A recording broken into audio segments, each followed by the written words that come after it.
नमस्कार। India debate में आप सबका स्वागत है। मैं हूं आशुतोष पाठक। मित्रों, पूरी दुनिया में सिचुएशन बड़ी तेजी से बदल रही है, वोलाटाइल हो रही है सिचुएशन। परिस्थिति में कैसे बदलाव हो रहा है? ईरान में बगावत हो गई है और इस बगावत को सह दिया जा रहा है। ग्रीनलैंड पर कब्जे की बात की जा रही है, जो डेनमार्क का हिस्सा है, मतलब डेनमार्क को, और उसके लिए 2 महीने का अल्टीमेटम दिया गया है। लेकिन एक बहुत बड़ी खबर निकल के आ रही है। चीन और अमेरिका में कुछ बातचीत हुई है। पुतिन शांत बैठे हैं, कुछ नहीं बोल रहे हैं। यूएन काउंसिल की बैठक हुई है, उसमें कुछ भी, कोई भी ऐसा विरोध का स्वर सामने आया नहीं है जिससे ये पता लगे कि हाँ भाई, रूस नाराज है, चाइना नाराज है। अंदर अंदर बहुत बड़ा डील हो गया है। लेकिन और ये जो डील है, ये साम्राज्यवादियों के लिए, जो इंपीरियलिस्ट शक्तियां हैं, उनके हित में जा रही है। तो जो बड़ी शक्तियां हैं दुनिया की, उन्होंने आपस में हाथ मिला लिया है और कहा कि बिना कोई लड़ाई झगड़ा किए हुए कुछ ऐसा करते हैं कि थोड़ा तुम खाओ, थोड़ा हम खाते हैं, और दोनों तीनों का ये खाने का सिलसिला जारी रहे, और फिर हम लोग मिल करके दुनिया पर राज करें। एक ट्वीट आया है बहुत जबरदस्त, और वो है रॉथसाइल्ड फैमिली की तरफ से। रॉथसाइल्ड फैमिली क्या है, इसके बारे में मैंने 2-3 वर्ष पहले आपको बता रखा है। आपको हल्की जानकारी दे रहे हैं। जो डीप स्टेट जिसको आप कहते हैं ना, उसमें रॉथसाइल्ड फैमिली की बड़ी भूमिका है। और एक प्रकार से कहिए कि 10-12 जो परिवार हैं दुनिया के, वही पूरी दुनिया को नियंत्रित करता है। सारी पॉलिटिकल एक्टिविटी को यही व्यापारिक घराने नियंत्रित करता है, जो किसी जमाने में राजशाही को भी नियंत्रित करता था, और राजशाही परिवार से इन सभी व्यापारिक घरानों के ताल्लुकात हैं, और बड़े अच्छे ताल्लुकात हैं। द ग्रेट ब्रिटेन जिसको आप समझते थे, उनसे भी बड़े अच्छे ताल्लुकात हैं। हालांकि द ग्रेट ब्रिटेन आजकल कुछ नहीं बोल रहा है और शांति से बैठा हुआ है। लेकिन क्या भारत का इतिहास दोहराया जाएगा? 2500 वर्ष पहले का इतिहास भारत दोहराने जा रहा है। क्या भारत में कोई नया चंद्रगुप्त जन्म ले चुका है? क्या यही चंद्रगुप्त इस अलक्षेंद्र को रोकेगा? और इस बार अलक्षेंद्र के रूप बदले हुए हैं। जनतांत्रिक मूल्यों के नाम पर अलक्षेंद्र बढ़ रहा है। अलक्षेंद्र इस बार लॉ लश्कर भी लिया हुआ है, सैनिकों की टुकड़ी भी अपने साथ रख रहा है, और सामने से जनतंत्र का हवाला भी दे रहा है। मैं बात कर रहा हूं अलक्षेंद्र डोनाल्ड ट्रंप की। अलक्षेंद्र आप समझते होंगे, हिंदी वर्जन है अलेक्जेंडर का। तो इस बार डोनाल्ड ट्रंप अलेक्जेंडर की भूमिका में है, और वो पूरे विश्व विजेता बनना चाहते हैं, विश्व का दारोगा बनना चाहते हैं, जो एक प्रकार से वो साबित भी कर रहे हैं। वही चौधरी हैं। उनकी चौधराहट के सामने सारे लोग गौण हैं। क्या उस चौधरी के सामने, उस दारोगा के सामने, इस नए अलेक्जेंडर के सामने भारत का चंद्रगुप्त खड़ा होगा? और भारत का चंद्रगुप्त अगर है तो कौन है, किसमें वो मादा है? मैं बात कर रहा हूं नरेंद्र दामोदर दास मोदी की। जी, बिल्कुल सही आपने सुना है। अगर इस अलक्षेंद्र को कोई रोकेगा, तो भारत का नया चंद्रगुप्त नरेंद्र दामोदर दास मोदी ही रोकेगा। वानगी बन रही है। अगर कुछ शक्तियां हाथ मिला रही हैं अंदर खाने, तो भारत का चंद्रगुप्त नजर बनाए हुए है। और भारत ने अब धीरे धीरे तय कर लिया है हमें किस राह चलनी है, हमें अपना सामर्थ्य जगाना है कैसे, और किन किन शक्तियों ने अंदर खाने हाथ मिलाया है, आज मैं डिटेल से आपको बता रहा हूं। मित्रों, खबर आ रही है कि चाइना और अमेरिका ने हाथ मिला लिया है। किस मुद्दे पे? अमेरिका ये कह रहा था कि डेनमार्क में और ग्रीनलैंड में और वेनेजुएला में, इस सब पर नजर थी चाइना और रसिया की। और जिस दिन वेनेजुएलियन प्रेसिडेंट को और उनकी पत्नी को अमेरिका ने उठाया है, उसके ठीक एक दिन पहले चाइनीज डेलीगेट के साथ इनकी मीटिंग हो रही है। टाइमिंग देखिए, चाइनीज डेलीगेट के साथ मीटिंग होती है और चाइना को कुछ भी पता नहीं है कि कल होकर के कल जो सुबह होगी, तो कल सुबह अमेरिका का यह ऑपरेशन होने वाला है, या कल सुबह की कल रात जो होगी उस वक्त अमेरिका का यह ऑपरेशन होने वाला है, और उस ऑपरेशन को लाइव डोनाल्ड ट्रंप देखेंगे और वेनेजुएला के मदुरो को और उनकी पत्नी को उठा लेके चले जाएंगे। एक दिन पहले चाइनीज डेलीगेशन के साथ बातचीत हो रही है और चाइना कह रहा है कि इसकी जानकारी हमें नहीं थी और अमेरिका ने यह गलत किया है। बस इतिश्री हो गई। कोई ऐसी प्रतिक्रिया नहीं आई जिससे कि ट्रंप को डरने की जरूरत है। क्यों नहीं आई? खबर आ रही है कि चाइना को कहा गया है कि भाई तुम जो करना चाहते हो तुम करो, मैं जो करना चाहता हूं मैं कर रहा हूं, मैं तुम्हें रोक नहीं रहा हूं। और चाइना को एक प्रकार से हिंट संभवतः अमेरिका ने दे दिया है, ये जो ताइवान पर तुम्हारी नजर है और ताइवान के को जो हमारा सपोर्ट रहता है, वो हम तत्काल उस सपोर्ट को वापस कर लेंगे और तुम चाहो तो ताइवान ले सकते हो। ट्रंप और रसिया और चाइना के बीच में क्या कोई डील हो गई है? खबर आ रही है कि हां, हो गई है, और इसीलिए चाइनीज चुपचाप बैठा हुआ है। तो भारत जो ये सोच रहा था कि चाइना क्या करेगा और रसिया क्या करेगा, इस दोनों के मूव पे भारत का मूव डिपेंड कर रहा था। भारत को अब चाइना और रसिया के सहारे अपने को खड़ा नहीं करना पड़ेगा। भारत भी एक शक्तिशाली देश है और एक प्रकार से ट्रंप ने अगर रसिया और चाइना को संकेत दिया कि तुम्हारी जो मर्जी है करने की वो कर लो, तो भारत को भी एक संकेत दे दिया है कि भाई साहब तुमको जो अगर करना है तो तुम भी अपना काम कर लो। तो क्या ये संकेत भारत के लिए भी है कि भारत पाक ऑक्युपाइड कश्मीर को ले ले? क्या भारत बांग्लादेश में जो कुछ भी चल रहा है, तीन तरफ से बांग्लादेश घिरा हुआ है भारत से, और ऐसे में अगर अमेरिकी सेना बांग्लादेश में आकर के कैंप करती है, जो कुछ दिन पहले हुआ जब मुजीबुर रहमान के बेटे, शेख मुजीबुर रहमान नहीं, शेख जियाउर रहमान के बेटे तारिक रहमान जब अमेरिका इंग्लैंड से बांग्लादेश लाए गए, उसके पहले अमेरिकी सैनिक का एक जत्था बांग्लादेश में उतरा है। वो क्यों उतरा था? बांग्लादेश में एक जो पूरा इलाका है उसको काट करके अमेरिका अपना सैन्य अड्डा बनाना चाहता है। आप हैरान हो जाएंगे, दुनिया के 80 देशों में 200 से अधिक सैन्य अड्डे, 180 से अधिक सैन्य अड्डे अमेरिका के हैं। 80 देशों में वो अपना सैन्य अड्डा बनाया हुआ है। मतलब किस देश में क्या गतिविधि हो रही है इस पर पूरी नजर रखता है अमेरिका, और कहां किस इलाके में अनरेस्ट पैदा करवाना है इस पर अपने सैनिकों, अपने इंटेलिजेंस, अपने डीप स्टेट के हैंडलर, इनके द्वारा अमेरिका नजर रखता है। तो बांग्लादेश में अभी जो परिवर्तन हुआ है और वहां जो अमेरिकी सेना आ रही है, क्या भारत को अपने पुरुषार्थ दिखाने का वक्त आ गया है?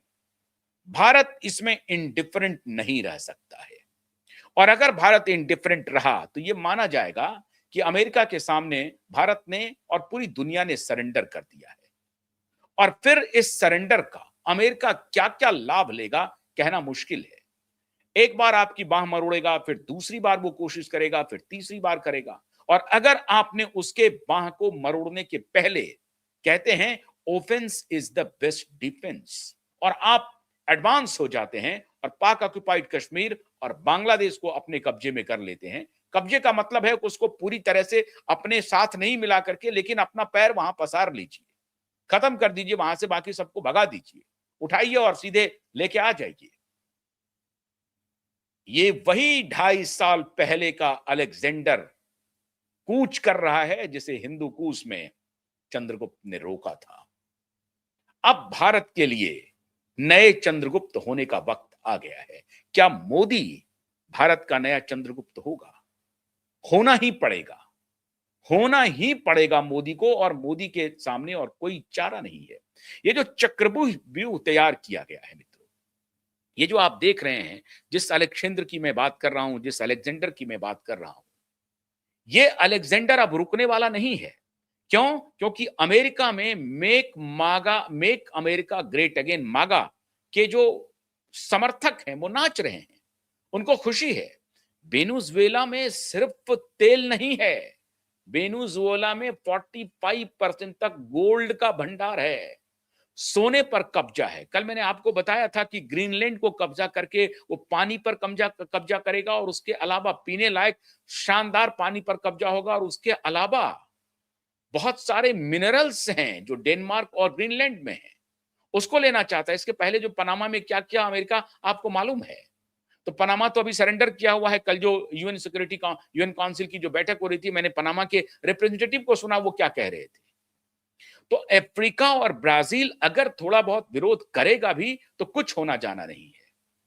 वेनेजुएला का गोल्ड, वेनेजुएला का तेल अब नया इतिहास लिखने जा रहा है, और डेनमार्क और ग्रीनलैंड को लेकर ही लेगा, और उसके बाद कोलंबिया, कोलंबिया पर भी वो कब्जा करेगा।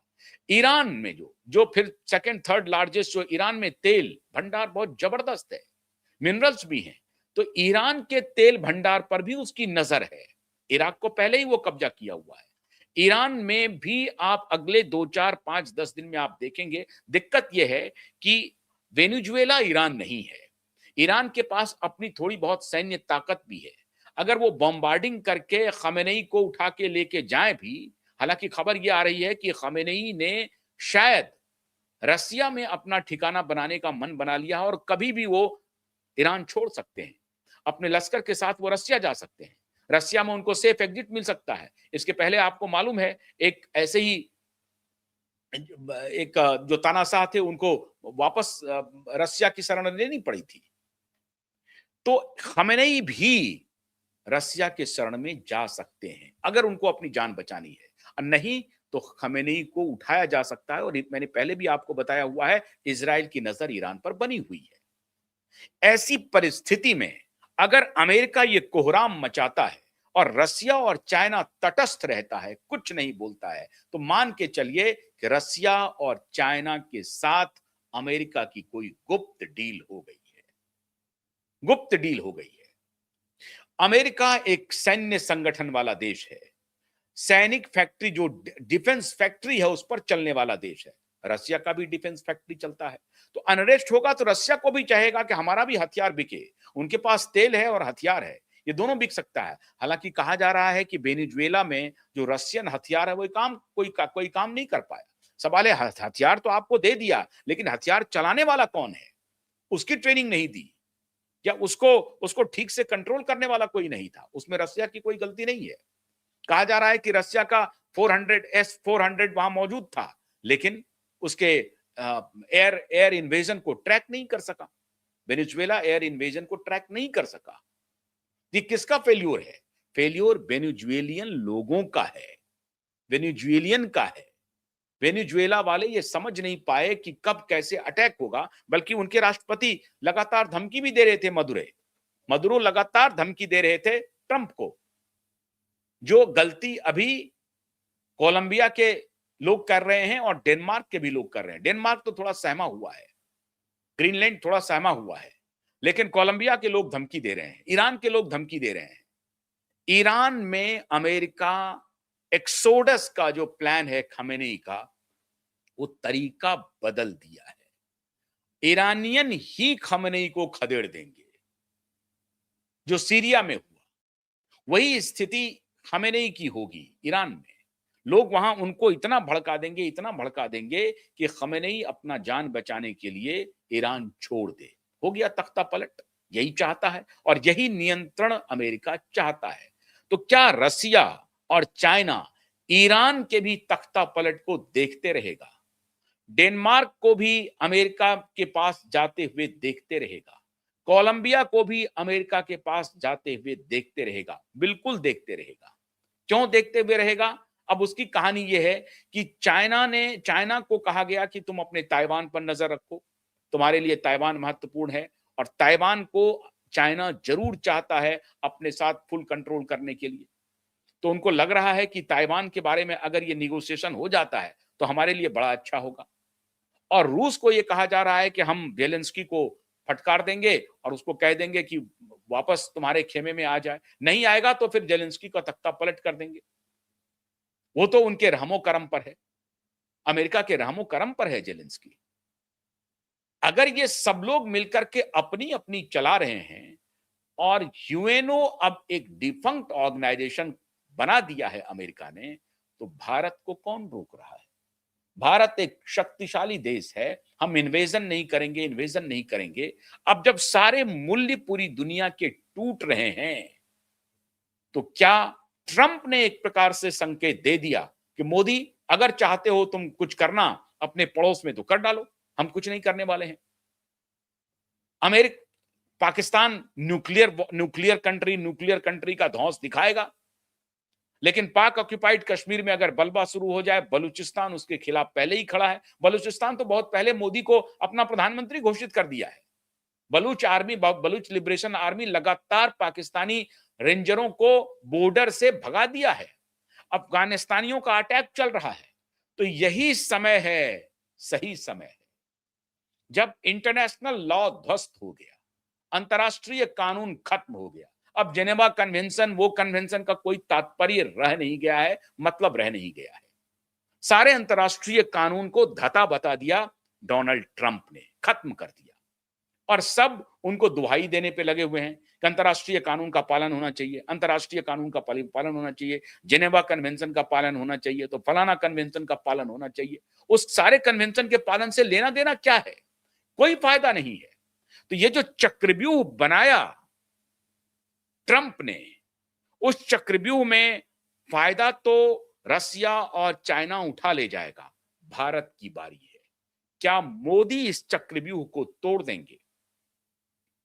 मुमकिन है कि मोदी इस चक्रव्यूह को तोड़ें, और यही भारत के पुरुषार्थ की परीक्षा है, यही भारत की शक्ति की परीक्षा है, और भारत की डिप्लोमेसी, शक्ति, संगठन क्षमता, इसकी परीक्षा है।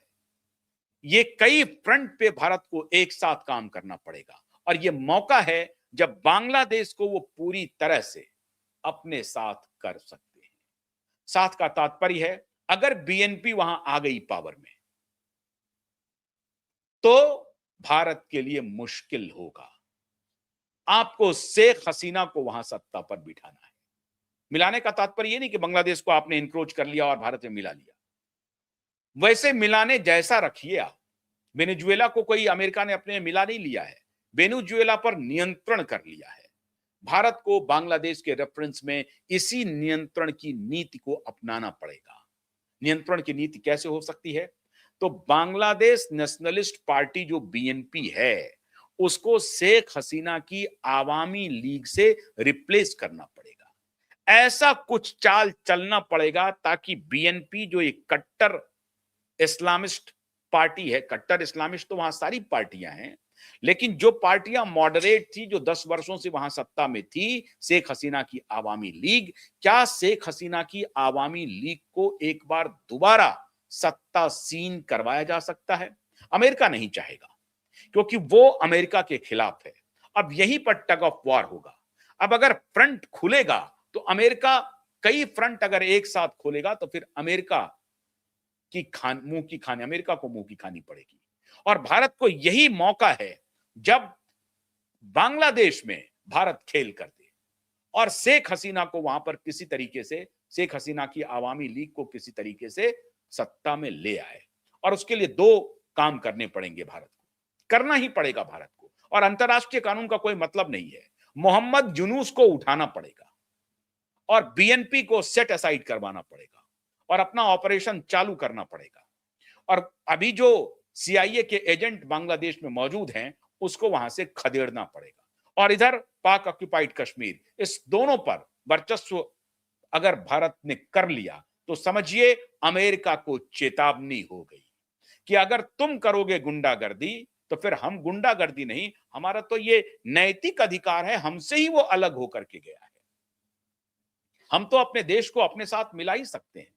और वहां नियंत्रित कर ही सकते हैं, वो हमारा इमीडिएट पड़ोसी है, मुझे करना ही पड़ेगा। तुम तो तेल के लिए गए हो। और ध्यान रहे, बांग्लादेश और भारत का जो बॉर्डर का इलाका है वो नेचुरल संपदा से परिपूर्ण है। लोग तो कहते हैं वहां गैस भी भरपूर मात्रा में है। जब बंगाल की बे ऑफ बंगाल की खाड़ी से और उस तरफ का जो पूरा बेसिन है, उसमें कहा जा रहा है कि नेचुरल गैस और तेल भी मिल सकता है।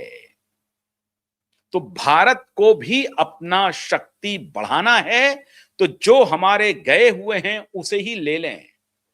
और अफगानिस्तान को सीधा हम ये कह सकते हैं, अफगानिस्तान को थोड़ा हवा देना पड़ेगा।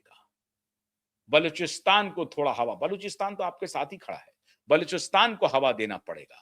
और पाकिस्तान को कहना पड़ेगा कि भैया या तो तुम अभी शांत रहो, नहीं तो तुम देख लो तुम भी बचोगे नहीं, तुम गलतफहमी में मत रहो। इमरान खान के साथ वही किया, शेख हसीना के साथ वही किया, अभी खमेनेई के साथ वही कर रहा है, ये इर्दगन के साथ भी करेगा, क्योंकि टर्की वाले पाकिस्तान के साथ मिल जाते हैं बड़ी तेजी से। ईरान ने कभी उस तरह से पाकिस्तान को समर्थन नहीं किया। 1971 वॉर में थोड़ा बहुत समर्थन किया था, लेकिन उसके बाद से ईरान ने कभी समर्थन नहीं किया। और ईरान में जो अभी विद्रोह हो रहा है वो एक सिविलाइजेशनल विद्रोह है, और उस सिविलाइजेशनल विद्रोह को भले ही अमेरिका हवा दे रहा है, लेकिन यह बात भी सच है कि ईरान के अंदर एक सिविलाइजेशनल विद्रोह भी है। वहां की कट्टरपंथी जो सरिया इस्लाम है उसके खिलाफ वहां की लड़कियां सड़क पे आ रही हैं, वहां महिलाएं सड़क पर आ रही हैं। तो बड़ी दुरूह स्थिति है, और वो अपने एंसेस्टर को इस तरह से वो कट्टर इस्लामिस्ट मानते भी नहीं है। तो क्या वहां पर अपने पूर्वजों को वो तलाशने में लग गई है वहां की आबादी? 98% वहां भी कन्वर्ट है, क्या वो भी अपने पूर्वजों को तलाश रही है? तो ये जो बेबीलोनिया और इस सब का जो इलाका है, ये अब नए तरीके से अपने को री इन्वेंट करेगा। ऑटोमन अंपायर एक बार फिर से री इन्वेंट करेगा, और जो इस्लामिस्ट इन्वेजन हुआ था उसके एक बार फिर से खत्म होने का समय आ गया है। और अगर आप बांग्लादेश में कोई गतिविधि करते हैं तो अमेरिका आपको रोकने नहीं आएगा, ये मान के चलिए, क्योंकि उनको मालूम है कि वो कट्टर इस्लामिस्ट हैं। उनको अगर, और वो बोल भी चुके हैं, ट्रंप बोल भी चुके हैं भारत को कि बांग्लादेश वाली बात तो हमारे फ्रेंड मोदी देखेंगे। लेकिन अभी जो उपहास किया है मोदी का, तो मोदी संयत है, भारत सरकार ने कोई प्रतिक्रिया नहीं दी है। साथ ही साथ उन्होंने कहा है कि Modi is a good guy, मतलब मोदी के विचार, मोदी के बात से ट्रंप तो सहमत हैं, लेकिन डीप स्टेट नहीं चाहेगा कि भारत ताकतवर बने। फोर्थ लार्जेस्ट इकोनॉमी बनते जा रहे हैं आप। अगर ऐसी स्थिति रही तो उनको मालूम है कि, और यही काम ब्रिटिश ने किया था, उनको मालूम था कि इनके पास वो सामर्थ्य है, इनके पास तकनीकी ज्ञान भी है, स्पिरिचुअल ज्ञान भी है, और लड़ाका भी है, सब कुछ है। ये कुछ भी कर सकते हैं पूरी दुनिया में। तो और नैतिक रूप से बड़े बलवान हैं, जो कहेगा तो करेगा। चाइना की तरह नहीं होगा कि कहेंगे कुछ करेंगे कुछ। रशिया भी जो कहता है वो करता है, लेकिन चाइनीज की तरह नहीं होगा कि कहेंगे कुछ, मुंह में कुछ, पेट में कुछ, बगल में कुछ। ऐसा भारत नहीं करेगा। ये भारत की मिट्टी में नहीं है, ये भारत के खून में शामिल नहीं है, और ये बात इन गोरों को मालूम है। ये वहीं से चलता है वो क्लान, इसीलिए मैंने आपको रॉथसाइल्ड की बात की। तो ये समय भारत के लिए है, भारत के पुरुषार्थ के लिए है। तो क्या मोदी चक्रव्यूह को तोड़ देंगे, जो चक्रव्यूह अभी ट्रंप ने बनाया है? क्योंकि आप सभी जानते हैं कि वेनेजुएला, कोलंबिया और डेनमार्क ये निशाना नहीं है, उनका निशाना असल में भारत है। वो भारत को चेकमेट दे रहे हैं। तो पहला, क्या मोदी इस चक्रव्यूह को तोड़ देंगे? दूसरा, जो डील हुई है चाइना, अमेरिका और अगर रशिया के बीच में कोई डील हुई है, तो उस डील के बाद मोदी कैसे खुद को खड़ा करेंगे? और तीसरा सबसे बड़ा, कि ये जो नया अलेक्जेंडर बन रहा है, नया अलेक्जेंडर है डोनाल्ड ट्रंप, उसे क्या भारत का चंद्रगुप्त नरेंद्र दामोदर दास मोदी चुनौती देगा? क्या भारत 2500 वर्ष पूर्व अपने इतिहास को दोहराएगा? अब ये आने वाला वक्त बताएगा। लेकिन यही समय है, सही समय है। Offence is the best defence. और मैं समझता हूं भारत की सरकार, भारत की कूटनीति, भारत की रणनीति इस दिशा में सोच रही होगी कि क्या किया जाए। क्योंकि अगर आप एक जगह बम फेंक फोड़ देते हैं और आपको लगता है अरे वो तो दरोगा आ गया, दरोगा आ गया, दरोगा आ गया, आप अगर जैसे ही खड़े होते हैं तो दरोगा 2 कदम डर जाता है। तो इस दरोगा को डराने की जरूरत है। दरोगा के सामने संभल संभल के चलने की जरूरत नहीं। संभल के उतना ही चलना है जहां हमारी संप्रभुता को कोई आंच नहीं आए। जहां संप्रभुता को आंच आए वहां संभलना नहीं है, फिर एक योद्धा की तरह मैदान में डटना है। तो 2500 वर्ष पुराना इतिहास भारत दोहराने के कगार पर खड़ा है। और इस इतिहास को दोहराने के लिए देश की 150 करोड़ की आबादी नरेंद्र दामोदर दास मोदी के साथ मजबूती से खड़ी है। बहुत बहुत शुक्रिया। नमस्कार।